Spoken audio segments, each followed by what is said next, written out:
Steve Evans, that was a good workout and an entertaining one.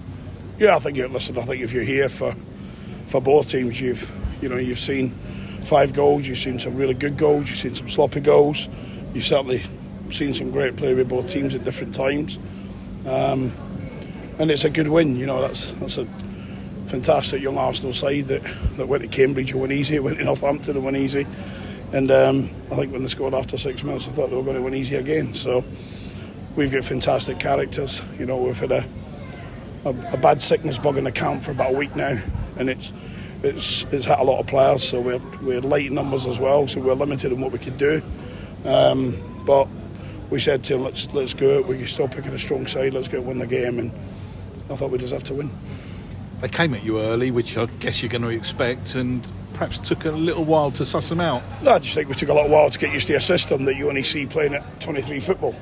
I think I've always said it, I would rather shut the curtains and watch it if I had to watch it every week, but take that one comment, but add very quickly the other comment is there's some very special talented players, not only at Arsenal, at all the big clubs. They're very fortunate, aren't they? They get some real gifted boys, but it's interesting whether they're educating them to play in an under 23 role, or whether they're educating them to play in men's football. And it's okay if you go and develop into being an Arsenal first team player, or Chelsea, West Ham, Tottenham. You could go through them all. Man United, might as well quote them, they're now for sale.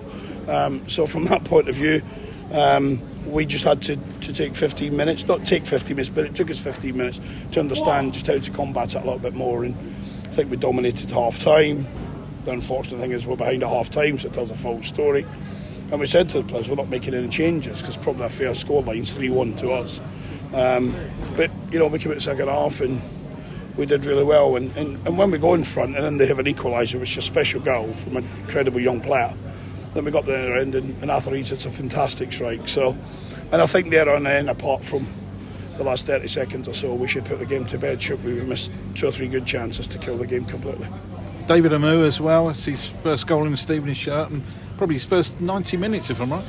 Yeah, well, listen, we wanted to play David in the position which he's best at, which is high up wide on the right, and I think I said it. I thought he was really good. It was interesting. I was talking to Paul Hoss after the game, and he said Amu was absolutely terrific when he came on, and I thought that as well.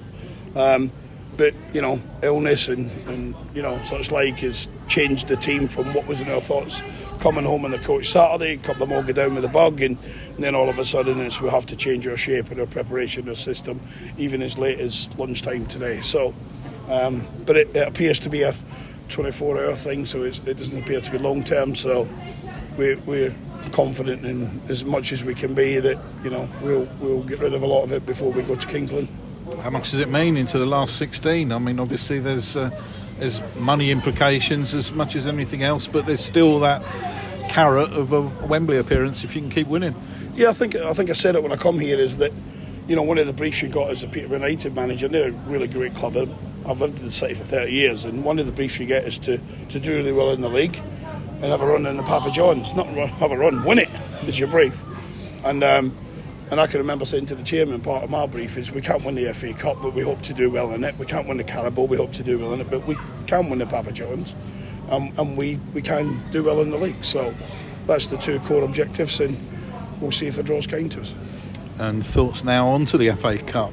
Kings Lynn, it's going to be a tough challenge, but it's going to be a different one, a very much different one to what you've seen tonight. Yeah, a tough game. It's really tough. I've got a lot of time for them as a football club, a lot of time for the manager. It's probably known I'm good friends with Tommy at a distance, but we're football friends, if you like. I think Tommy told one of my staff that he thought he'd better players than us about 6 weeks ago, and it's interesting we're now playing the Cup, and it doesn't mean he's not, because if you looked at the performance up at Doncaster in the last round, you'd be acclaiming them, so we know how tough it's going to be.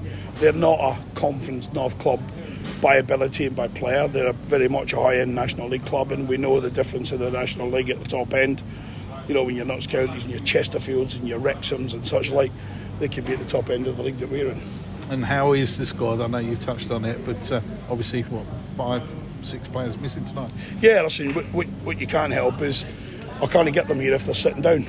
Without giving you a bit of a clue, if they're sitting down and then quickly standing up, then it's a little problem. Listen, we got 1 or 2 with knocks as well. We didn't hide that, but what we've got is we've had confirmation with one or two others that were down over the weekend that quickly were back available this morning, saying I feel a lot better now, and the performances tell us they weren't lacking energy. So it looks like a 24, 36 hour thing. So the boys will have a break tomorrow. We'll clean the place out, and we'll regroup on Thursday, and of course it'll be Friday morning before we determine what we've got and who we've got available. Well done tonight, Steve.